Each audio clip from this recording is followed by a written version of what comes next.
So when we say to you, what do you choose? Do you choose a $100,000 increase in your income this year, or do you choose things being about the same? Well, I choose more. Well, if you choose 100,000, do you choose $1 million increase? A man sat in the hot seat last week and said he had just become one of the 1,000th wealthiest people in the world. And in 2008, he was addicted to drugs and had no prosperity at all. And through application of some things he is learning now, his prosperity is really flowing. Do you choose it? Do you want it? Would you like to have it? Is this something that you choose? What do you choose? Do you choose a lot? Do you choose a little? And what we've noticed about you is you choose what you expect to be able to deliver. You're not choosing what you want. You're choosing what you think you are capable under the current situation and based upon the standard that you've been living. You are evaluating what you think you might allow to come to yourself by what you have already allowed. And that is not the rationale that we are wanting you to choose. We want you to choose what you want. And then we want you to find thoughts that line you up with that wave that you've chosen. And it is our promise to you. This time-space reality will deliver to you the ride that you want. A lot of people are afraid to choose. They're afraid to choose because the waves have been beating them up. I chose. It didn't work out well for me. I got beat up. I got out there. I thought I was playing in a really big game. I went over there to Hawaii. It was the pipeline. The biggest wave in the world, and all it did was break my neck. It beat me up. And we say, choose the little waves at first until you show yourself. But there are no limits. Just choose it and line up with it and receive it. That's it. That's it. Nobody is holding you apart from anything but you and your own contradictory thoughts. Esther's epiphany. She said to her daughter and a friend and then another friend, I finally figured it out. All I have to do, they laughed just like that. They did.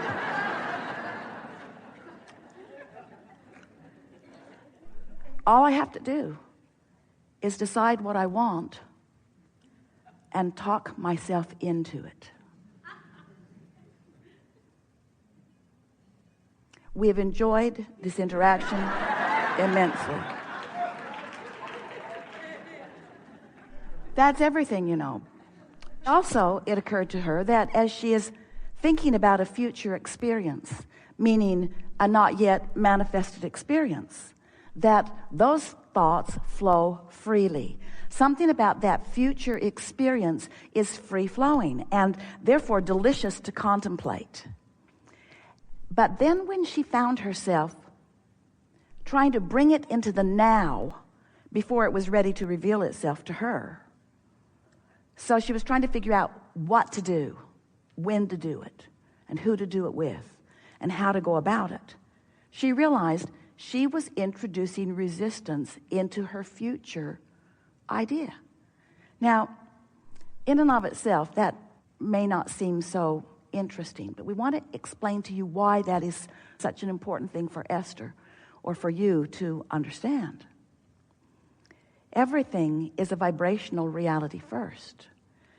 And if you are taking pleasure in your vibrational realities, if that which is your future experience in terms of manifestation, but your current experience in terms of the thoughts that you are thinking, if it is pleasing to you, if it feels good to you, if you find yourself driving and wanting to think about it, if you find yourself lying in bed and wanting to think about it, if you find yourself just waking up and wanting to think about it, in that pure thought, there is so much power and so much orchestration is taking place.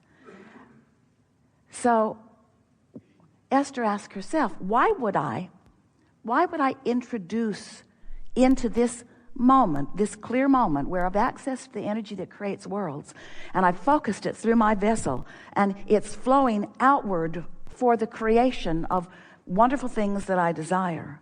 Why would I mess it up right now by getting ahead of myself? Why would I ask questions of myself to which I don't know the answers? And in doing so, introduce resistance to the equation. But you see, the reason that we're telling you this experience is for a different reason than you might be thinking.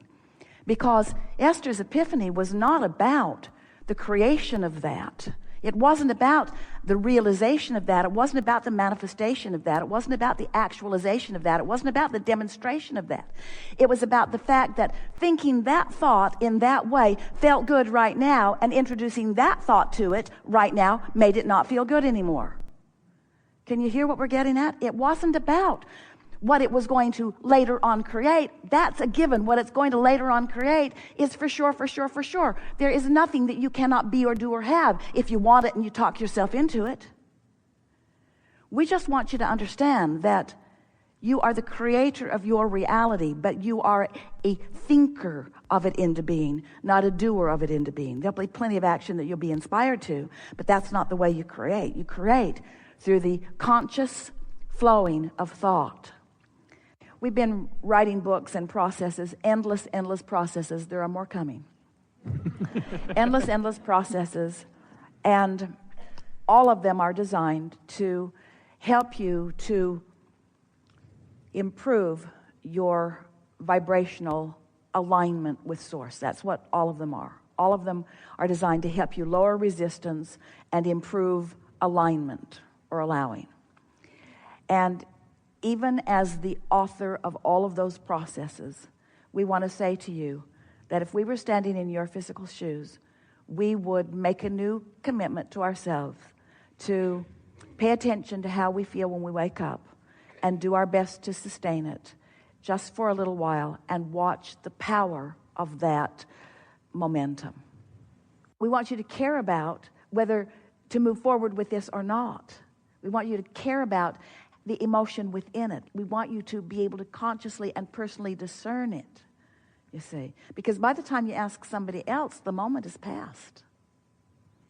These rendezvous, they're junctures that are always opening for you. So it's like a series of paths constantly opening. And when you've been in a consistent vibration, the path just opens and opens and opens and opens and opens and opens and opens and opens and opens and opens and not only leads you pretty swiftly to where you want to be, but it's really a delightful journey on your way to where you want to be. And the same thing is happening with the paths that are opening to the things you don't want. And we just think it would be a really nice thing, and it's ridiculous for it to be any other way for you. We want you to know which path you're on, and we want you to know at the beginning of the path. We don't think you should have to get so far down the path with so much discomfort under your belt before you realize. So picture this. Did you get a sort of picture of that? The paths? So let's say you have enough momentum going that this path is lighting up. You having a pretty good time, a good time, and it leads to things that when they manifest, you like them. Then there's this other path because you've been complaining and you've been worrying about that, and so this path lights up for you too. It's like the universe says, oh, you like that? Well, come this way, there's more of it. Oh, you like that? Well, come this way, there's more of it. Oh, you like that? Well, come this way, there's more of that. Oh, you like that? Well, come this way, there's more of that. Or the universe is also saying, oh, you don't like that? Well, come this way, there's more of that. Oh, you don't like that either? Well, come this way, there's more of that. Oh, you don't like that either? Well, come this way, there's more of that. Well, you don't like that? Well, come this way, there's more of that. At any point along these paths, oh, come this way, there's more of that, you can say, oh, wait a minute. I remember what high flying felt like. I remember that train of thought that I had that felt better. And you can be along that path, remember what that path felt like,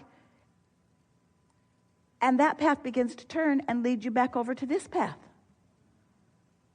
It really is that way.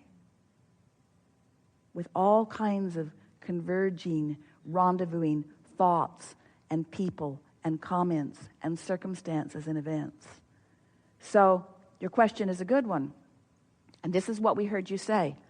Abraham, how far along my negative path do you think I should go before I decide to do something different? That's what we heard you say. And our answer is not that far. Not that far. Because there's a momentum. There's a momentum in the path. There's a momentum that will carry you until sometimes, and that's why we've been saying to our friends recently, when you realize that you're on that path and you don't have the presence of mind to do something about changing the direction of it, take a nap. Take a nap or meditate do something very different from what you're doing. But don't keep talking to that person in the way you're talking to them about the things that you're talking about. Don't continue whatever's going on, because it's just going to lead to more and more and more. Until you are deliberately reaching for sustained alignment and consciously acknowledging that you've got it going on, then often you just have to experience the results of the decisions that you make. In other words, we know that what you're saying is, how do I know in advance before I make the decision? We always say there are two ways to know what your state of alignment is. One is by the way you feel, and the other is by the way things are manifesting. So if you haven't accomplished it and you make a decision, and that's undoubtedly the reason that you're posing the question in the way that you are, everyone has outcomes that are less productive or less successful than they would like to have. And that's just one way of knowing that they made the decision and they took the action before they found alignment. What this discussion is all about is helping you to make sure that you find the alignment before you take the action. And so it isn't until you make the commitment to care about how you feel, and you do it with enough consistency that you know that you're there, that you can ever really begin to trust your own instincts. The best part about deliberate creating, everybody's creating because everybody's offering a vibration, and the world is responding to the vibration that they're offering, but most people are creating by default. In other words, they're just offering their vibration all over the place in response to what they're observing, and they're not offering any real deliberate control about it.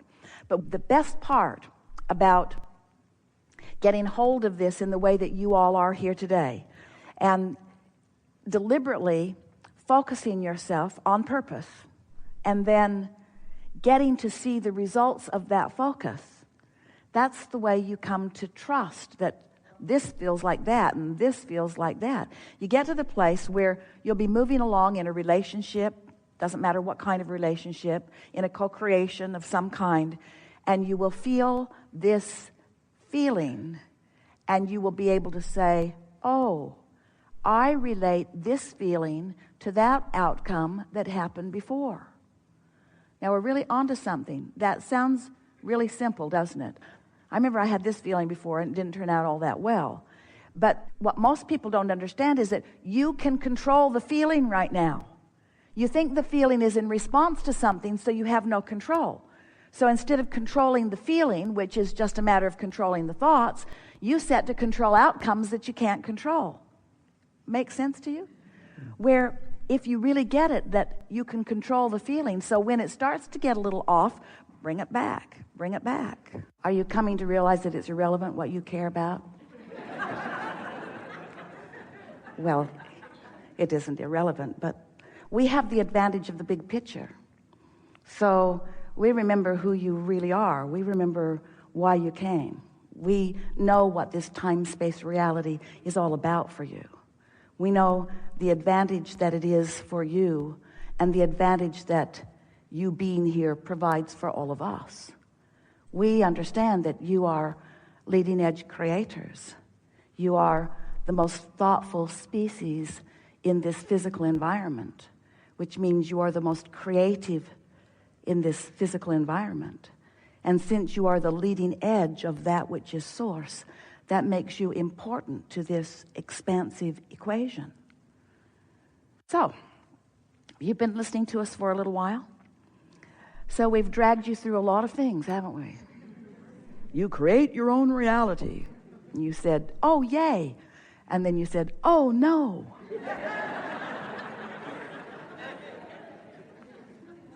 And then you went through that phase where you beat up on yourself because the reality you were creating sucked. And then we began talking to you about, with a stronger emphasis, that you are vibrational beings, which is hard for you to accept at first. It's easy to accept when you're thinking about clarity, but it's harder for you to accept when you're thinking about relationship, isn't it? In other words, clarity is something that you could achieve right now. In fact, don't you feel pretty clear right now just listening to us? We're just really excellent teachers. You do. You are feeling reasonable clarity as a result of this conversation. But if you were to focus upon something